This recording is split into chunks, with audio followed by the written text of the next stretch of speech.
Hello, and welcome to this series on writing film reviews. I'm Justin Rempel.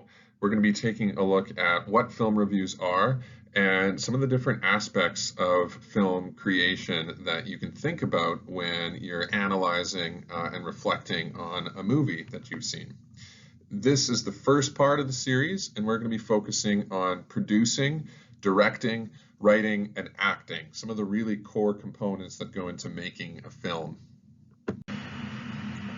All right, so what is a film review? A film review is a written piece that responds to a movie. It's a particular type of writing. The way to begin a film review is to give the basic information first: the film's title, the year that it was released, and what genre it is: action, comedy, horror, thriller, western, sci-fi, that kind of thing. Then you're going to structure your film review in three components in this order that I remember with the acronym SAP, as in the sap from a tree, S-A-P. The first part, the letter S, stands for summary, which is a brief overview of the story's main plot points. An analysis, the second part, the letter A is for analysis, is a breakdown of the film's strengths and weaknesses. And here's where it starts to be handy to understand how films are made, so we can critique what they're doing well and what they're not. The P, the third part, is personal response, which is when you share your opinions, your personal thoughts, feelings, and recommendations.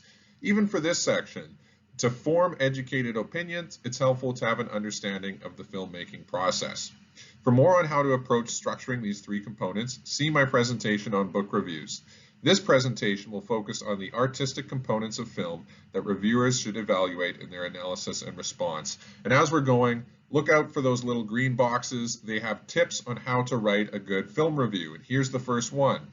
When you're writing your review, write for an audience who has never seen the film before. Don't include any inside jokes.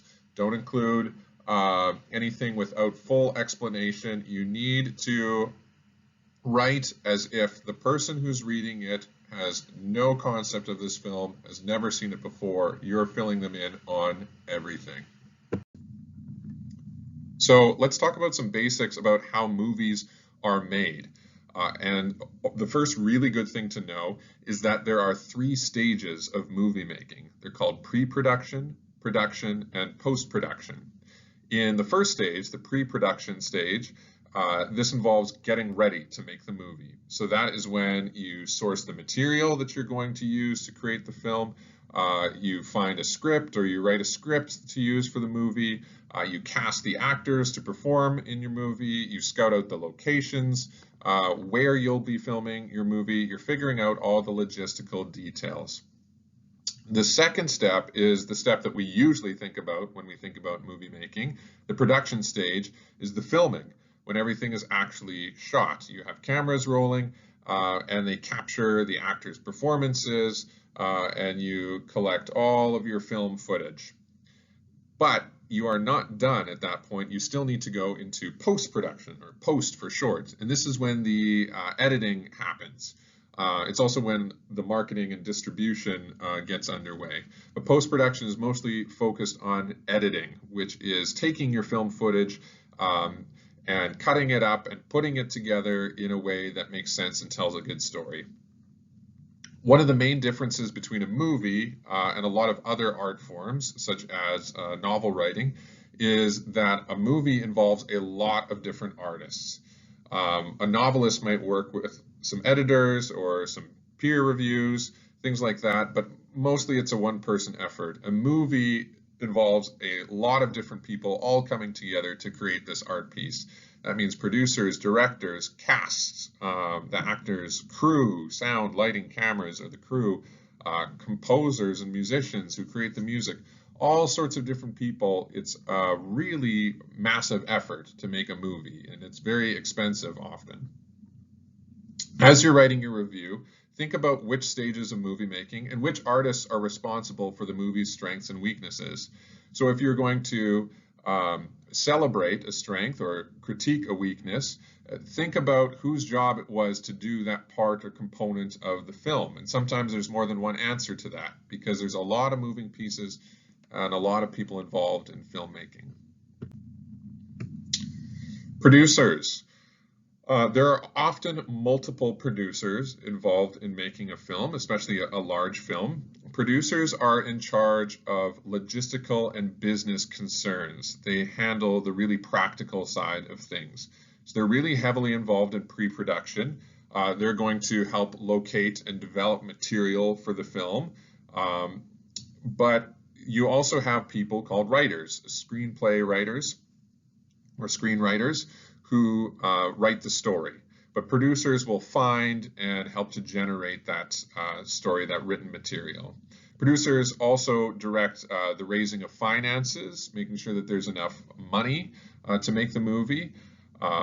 Studio executives are going to be people that they talk to see if studios can contribute to a film's production.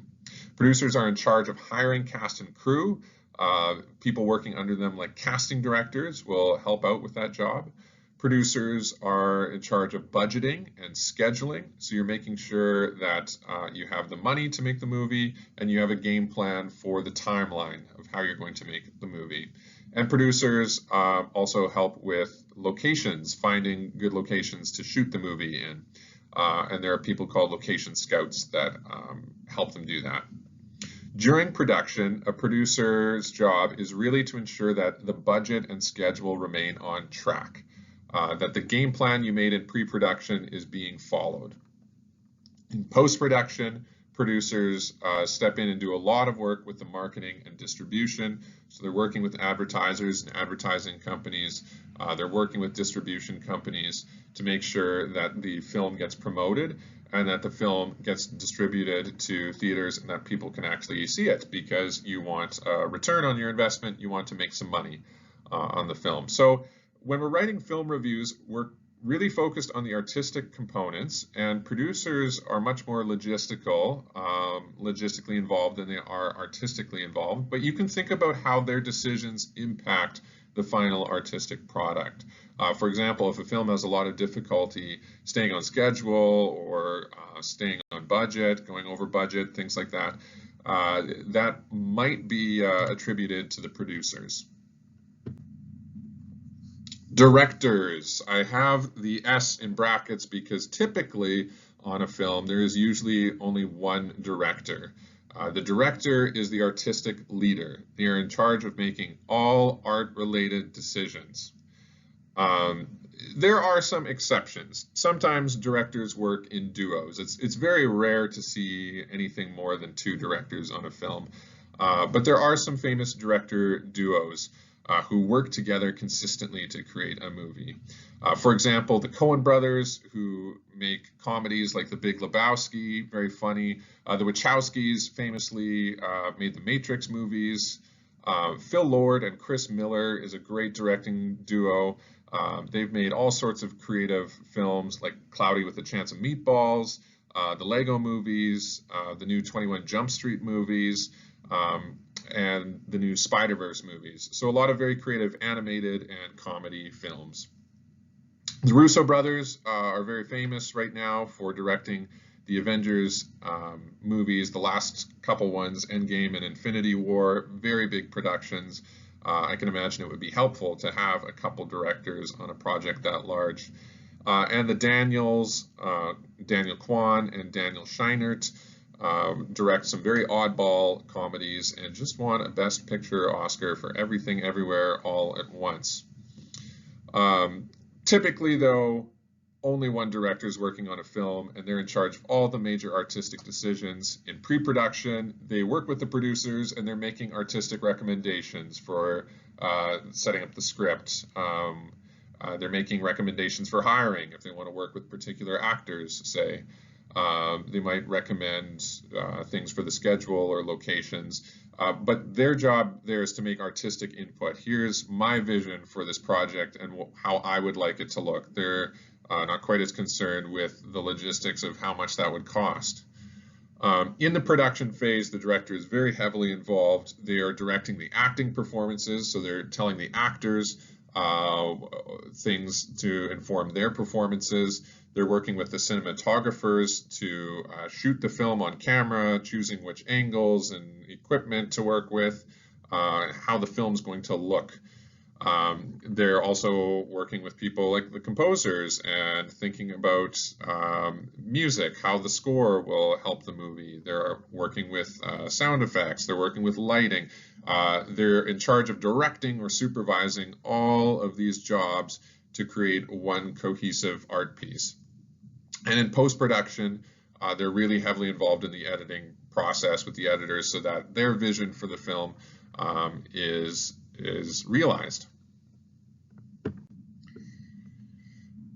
Writers. One or more writers will create a script for a film. Sometimes the director is also the writer because the director is a key person with the main artistic vision for the film. A script contains character dialogue and stage directions. Those are kind of the two main things that you find in a script. What the actors say and where they go. A screenplay is a little bit more than just a script. When we talk about a screenplay, we also have production details included in the written text that tell you things like camera angles and positions, dates and times and locations of scenes. So added details in brackets or in asides that start to tell you how you're actually going to create the film. A person who writes a screenplay is called a screenwriter. So it's a little bit different than writing a novel or a story. It's also a little bit different than just writing a play, because you need more than just stage directions. You need to think about camera placement. You need to think about when and where you're going to be shooting, all of those logistics. You might have heard terms like original screenplay and adapted screenplay. An original screenplay is brand new. The writer came up with the ideas, never been done before. An adapted screenplay is based on some kind of previous work, such as a book or a play or a video game. And it's taking that previous work and it's turning it into movie form. A remake is a type of adapted screenplay. A remake is an adaptation of a previous film. And then when you're in pre-production, what you do is you take this script or this screenplay and you start to visualize it in a very particular form called a storyboard. It kind of looks like a comic strip. It's a series of boxes and there's little drawings in the boxes. And what that is doing is it is imagining or visualizing the movie. So you start to think about what each shot is going to look like, how we're going to take these words on a page and how we're going to make that look on camera. So you start to draw, I would like a shot of this actor from this particular angle, and I would like to cut to a shot of this building. And it's a way of writing the film in pictures before you start shooting. It's a very important part of pre-production.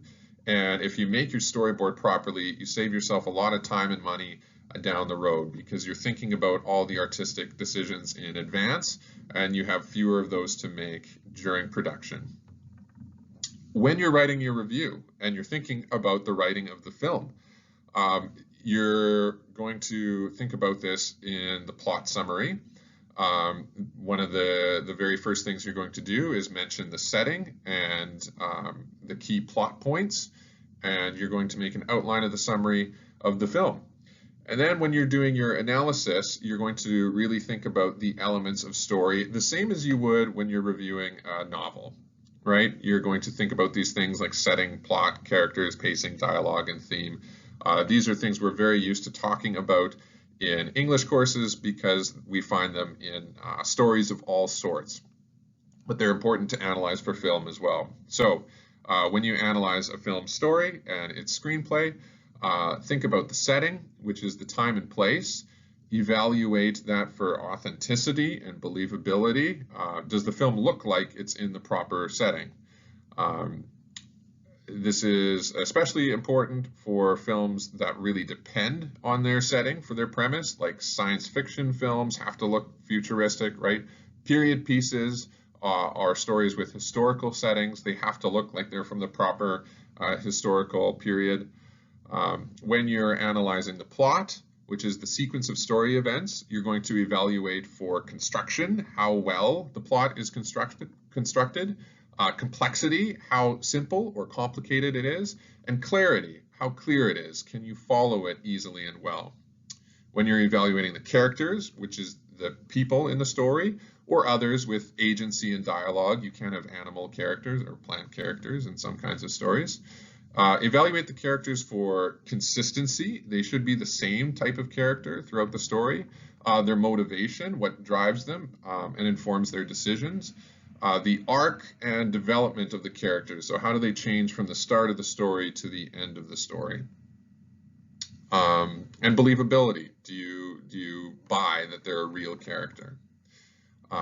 Pacing. When you evaluate the pacing, which is the speed of the story, think about the speed, how fast or slow the story moves, and the consistency of the pacing. Is it really jerky or abrupt? Does it shift a lot? When you evaluate dialogue, which is the spoken words, evaluate those spoken lines for naturalness and believability, consistency with characters and settings. Does it make sense for the time and place and people who are saying it? When you evaluate the theme, which is the main ideas of the story, evaluate the symbolism that you see in the film, the consistency of the theme, the clarity, the main ideas should be clear, and the validity. You can agree or disagree with the big ideas that are presented in the movie. Actors.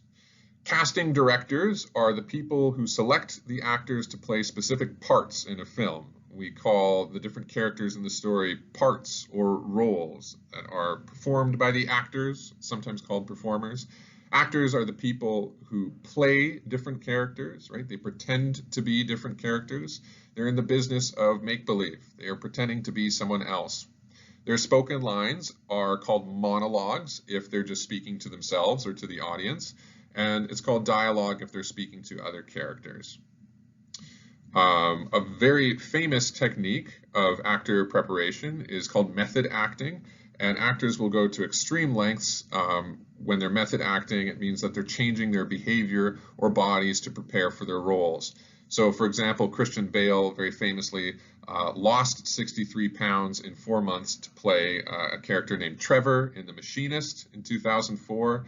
And then right away, his next role was Batman in Christopher Nolan's Dark Knight trilogy, which is a very large muscular character. So he gained 100 pounds in the following 5 months to play Batman for the first film of that trilogy, Batman Begins, in 2005.